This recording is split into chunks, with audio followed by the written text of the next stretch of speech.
Welcome back to the Philippine Stories Deep Dive channel. Today, we're going to be looking at, well, something that could really shake up the Philippine political landscape. You ready to dive in? Always. Okay, good. Because we're talking about Vice President Sara Duterte.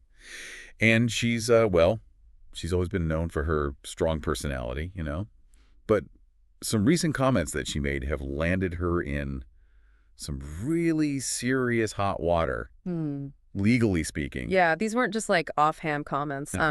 During a live-streamed press conference, Duterte actually claimed to have hired someone to assassinate, well, a pretty significant portion of the Philippine government. We're talking President Ferdinand Marcos Jr., First Lady Liza Araneta Marcos, and House Speaker Martin Romualdez. Well, hold on. So this wasn't some private conversation. This was during a full-blown official press conference broadcast live. Exactly. And she just casually dropped this bombshell. Exactly. And the choice of targets is especially striking. President Marcos Jr. is, well, he's the president, obviously. But Liza Araneta Marcos, as First Lady, holds considerable influence, and House Speaker Romualdez, a close Marcos ally. He controls the legislative agenda. Right. So this wasn't just an attack on individuals. It was aimed at the very heart of the current administration. Okay, so I'm already seeing a million questions swirling around this. Yep. First and foremost, what are the legal ramifications of making these kinds of threats, especially on such a public stage? Well, you have to remember that in any democracy, there's a delicate balance between free speech and inciting violence or unrest. In the Philippines, this is where the charge of inciting sedition comes in. Inciting sedition. That sounds serious. But to be honest, I'm a little fuzzy on what it actually means. It's essentially about promoting rebellion against the government. Think of it as crossing the line from simply criticizing the government to actually encouraging people to overthrow it. And in the Philippines, sedition has a long and complex history. It's often been used to suppress dissent. So considering the context, the target, and the very public nature of her statement, is it safe to say that Duterte's comments could easily fall under that inciting sedition umbrella? Absolutely. And to add fuel to the fire, there's the additional charge of grave threats, which implies a clear intent to cause harm. Wow. So you see, it's not just the words themselves, but the potential consequences and the very real fear they could instill that makes the situation so explosive. Right. And the National Bureau of Investigation, the NBI, they're not taking this lightly at all. Yeah, they've officially filed those charges against her, right? Inciting sedition and grave threats.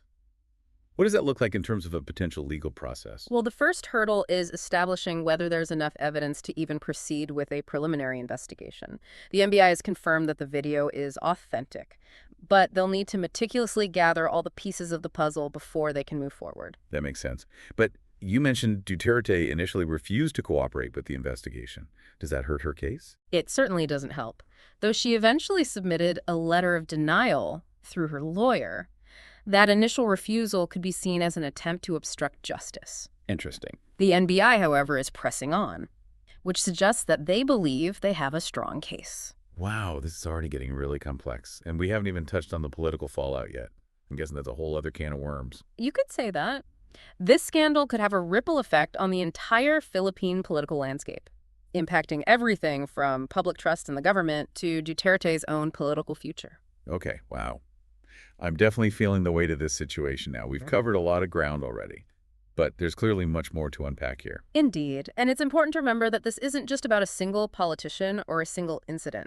This situation raises fundamental questions about free speech, political responsibility, and the very essence of a functioning democracy. Heavy stuff. And speaking of heavy stuff, what exactly are the penalties Duterte could be facing if found guilty? That's where things get even more complicated. The penalties for inciting sedition and grave threats can vary widely. It really depends on the specific circumstances and the judge's interpretation of the law.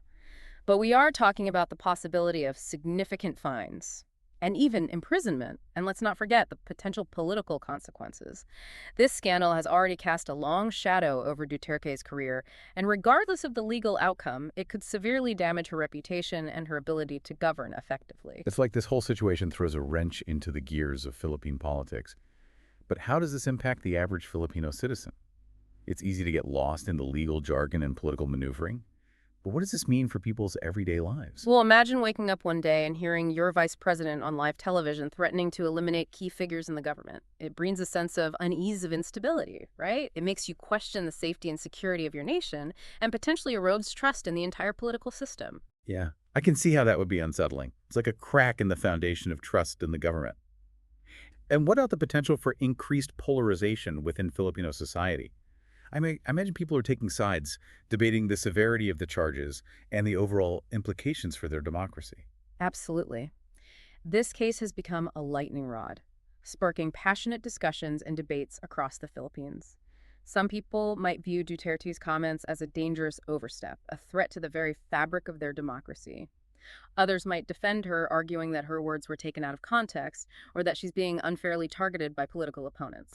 So in a way, this situation acts as a sort of stress test for Philippine democracy, Yeah. right? It's a chance to see how the system responds to such a provocative challenge. Precisely. And it underscores the vital role that a well-informed and engaged citizenry plays in holding leaders accountable and ensuring the health of their democracy. It's not just about passively observing the legal process, it's about actively participating in the national conversation, questioning assumptions, and forming your own conclusions based on a nuanced understanding of the situation. And that's precisely why we're diving deep into this story, right? It's not just about understanding the facts of the case, Sure. but also about grasping the wider context and the potential ripple effects that can impact an entire nation. Yes, and this is where critical thinking becomes absolutely essential. We're bombarded with information, especially online, and it's easy to get swept up in the tide of opinions and interpretations. But by taking the time to analyze the situation from multiple angles, to consider the motivations and potential consequences of everyone involved, we empower ourselves to make informed judgments and contribute to a more meaningful dialogue. You know, it's like we're all detectives in a way, piecing together the clues and trying to make sense of this incredibly complex and ever-evolving mystery. And in this case, the stakes couldn't be higher. It's true. This isn't just a political drama playing out on a distant stage. It has very real implications for the lives of millions of Filipinos.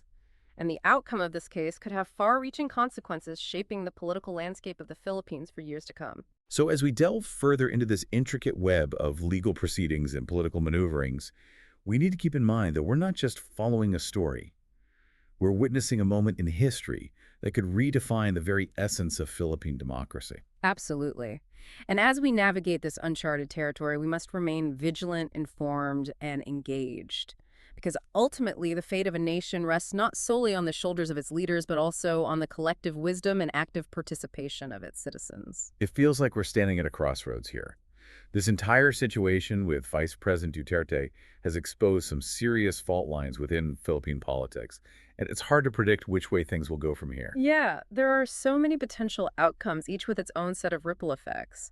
Will this incident lead to wider political instability, or will it ultimately strengthen the country's democratic institutions? That's a million-dollar question, isn't it? Yeah. And I imagine there are a lot of nervous eyes watching this case unfold, both within the Philippines and internationally. What factors will ultimately determine the outcome here? Well, the legal proceedings will undoubtedly play a crucial role.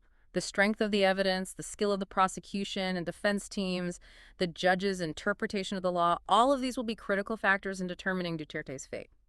But it's not just about the legal aspects, is it? This case has ignited a fierce public debate, and the court of public opinion could have just as much sway as the actual court of law. Absolutely. Public perception, media coverage, and the overall political climate will all contribute to the outcome. And let's not forget the power of social media, which can amplify voices, shape narratives, and potentially even influence the legal process itself. It's a reminder that even in a democracy with established institutions, the lines between law, politics, and public opinion can be blurry at times. This is a case where all those forces are colliding and the consequences could be far-reaching. Indeed. And for those of us observing from the outside, it's essential to approach the situation with a healthy dose of skepticism and critical thinking. We need to be aware of the potential biases in media coverage, the motivations of the various players involved, and the broader historical and political context in which this is all taking place. So where do we go from here? What should we be watching for as this story continues to unfold?